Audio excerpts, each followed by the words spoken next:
for calling room service. This is AJ speaking. How may I help you?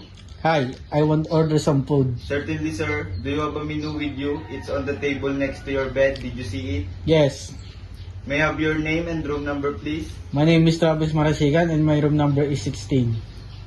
Thank you for that information. Okay, sir. Travis Marsigan of room 16. May I take your order? I want a tapsilog and orange juice. Would you like to try our adobo or sinigang? How about some tea to go with it? No thanks. Is there anything else that you would like to order? That will be all. Thank you. Okay, sir. Travis Marsigan, may I repeat your order? Your order, Tapsi and orange juice. Yes, that's perfect.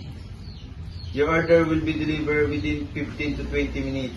Would you like to deliver it right away or specific time? Okay, that will be nice. A total amount of your bill is $550.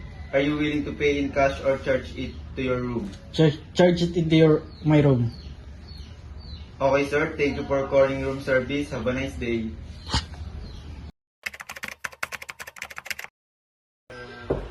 Room service. Room service. Room service. Good morning, sir. Are you Travis Marsigan of room 16? Yes.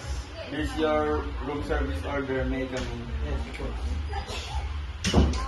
Sir, should I leave the food on your tray or do you want me to put it on your table? Story number again. Excuse me, sir. Do you want me to open your curtain to brighten in your room? None. Okay, sir. Excuse me, sir. Here's your special tapsilog and orange juice. May I correct, sir? That's perfect. Sir, is there anything else that I can do for you, sir? None. Okay, sir. When do you want me to come back to clean your soiled dishes?